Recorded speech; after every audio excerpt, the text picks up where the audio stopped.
Hello new moms, welcome to our channel. పిల్లలకి lunch or dinner టైంలో పెట్టే రెసిపీని మీకు చూపిస్తాను. మూడు ఇంగ్రీడియంట్స్తో చేసే రెసిపీ ఇది. హెల్దీ అండ్ టేస్టీ రెసిపీ ఇది. టైం లేనప్పుడు మీ పిల్లలకి 2 నిమిషాల్లో చేసి తినిపించవచ్చు. 7 నెలల పిల్లల నుంచి 3 సంవత్సరాల పిల్లల వరకు ఈ రెసిపీని మనం పెట్టుకోవచ్చు.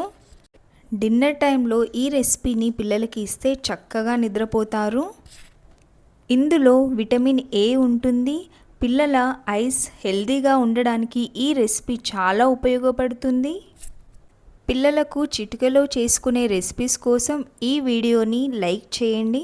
ఇంకా మా ఛానల్ని సబ్స్క్రైబ్ చేసుకోండి. వీడియోని స్కిప్ చేయకుండా ఎండ్ వరకు చూడండి. ఈ రెసిపీ పిల్లలకి తినిపించడం వల్ల అసలు ఏం బెనిఫిట్స్ ఉన్నాయో నేను మీకు చెప్తాను. 1 టేబుల్ స్పూన్ పెసరపప్పును అయితే నేను తీసుకున్నానండి. శుభ్రంగా కడుక్కొని పెట్టుకున్నాను. ఇంకా 1 టేబుల్ స్పూన్ బియ్యాన్ని అయితే తీసుకున్నాను. ఇంకా శుభ్రంగా కడుక్కొని దీన్ని కూడా పక్కన పెట్టుకున్నానండి. ఫస్ట్ టైం మా ఛానల్ని చూస్తున్నట్టయితే ఇప్పుడే ఛానల్ని సబ్స్క్రైబ్ చేసుకోండి. ఒక చిన్న క్యారెట్ని అయితే నేను తీసుకున్నానండి. శుభ్రంగా కడుక్కొని ఇంకా చిన్న చిన్న పీసెస్గా అయితే కట్ చేసుకున్నాను. క్యారెట్ అండి పిల్లల ఐస్ హెల్తీగా ఉండడానికి చాలా ఉపయోగపడుతుంది. పిల్లల బోన్స్ స్ట్రాంగ్ అవ్వడానికి క్యారెట్ అనేది ఎంతో హెల్ప్ చేస్తుంది. క్యారెట్లో ఫైబర్ ఇంకా యాంటీ ఆక్సిడెంట్స్ ఉంటాయి. సో హార్ట్ డిసీజెస్ రాకుండా హెల్ప్ చేస్తుంది. ఇంకా క్యారెట్ వల్ల హెల్దీ డైజెషన్ అనేది పిల్లలకి ఉంటుందండి. సో కంపల్సరీగా పిల్లలకి క్యారెట్ అనేది తినిపించాలి. ముందుగా తీసుకున్న క్యారెట్ ఇంకా బియ్యాన్ని నేనైతే వేసుకుంటున్నానండి. ఇంకా పెసరపప్పుని కూడా దాంట్లో వేసేసుకోవాలి. తగినన్ని వాటర్ వేసుకొని మనం స్టవ్ పైన అయితే పెట్టుకోవాలండి. చిటికెడు జీలకర్ర వేసుకుంటే కూడా చాలా బాగుంటుంది. ఒకవేళ పిల్లలకి డైజెషన్ ప్రాబ్లం ఏమైనా ఉంటే అది చాలా యూస్ఫుల్ అవుతుంది.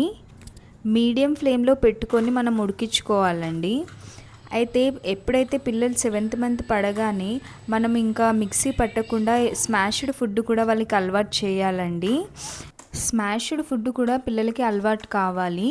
మరి పలుకుగా కాకుండా మెత్తగా చేసి పిల్లలకైతే తినిపించాలి. 7th మంత్ నుంచి ఒకవేళ తినిపించేటట్టయితే ఇది మీరు పిల్లలకి లంచ్లో కానీ డిన్నర్లోకి కానీ హ్యాపీగా మీరు పెట్టుకోవచ్చు. కొంచెం నెయ్యిని కూడా వేయండి. 7th మంత్ నుంచి నెయ్యిని కూడా వేసుకోవచ్చు. పెసరపప్పుని ప్రోటీన్ పవర్ హౌస్ అని కూడా అంటారండి. పెసరపప్పు పిల్లలకి పెట్టడం వల్ల పిల్లల గ్రోత్ అనేది చాలా హెల్తీగా ఉంటుంది. వాళ్ళు హెల్తీగా గ్రోత్ అవుతారు. పెసరపప్పు వల్ల పిల్లలు వెయిట్ గెయిన్ అవుతారండి. ఇంకా పెసరపప్పులో ఫైబర్, విటమిన్ బి, పొటాషియం ఉంటాయి. పెసరపప్పు వలన పిల్లల డైజెస్టివ్ సిస్టమ్ అనేది చాలా హెల్తీగా ఉంటుందండి. సో ఈ రెసిపీని మీరు పిల్లలకి లంచ్లో కానీ డిన్నర్లో కానీ చాలా హ్యాపీగా తినిపించవచ్చు. పిల్లలు చాలా కడుపు నిండా తిని ఇంకా చాలా మంచిగా నిద్రపోతారండి. ఈ రెసిపీని మీరు కంపల్సరీగా ట్రై చేసి మీరు మీ పిల్లలకి తినిపించాల్సిందే అండి. వీడియోలో చూడండి మా బాబు ఎంత హ్యాపీగా ఎంజాయ్ చేసుకుంటూ తింటున్నాడో. సో మీ పిల్లలకి కూడా ఇలా ట్రై చేసి తినిపించండి. ఇలాంటి ఎన్నో వీడియోస్ కోసం మా ఛానల్ని ఇప్పుడే సబ్స్క్రైబ్ చేసుకోండి. ఈ వీడియో నచ్చినట్టయితే లైక్ చేయండి, షేర్ చేయండి.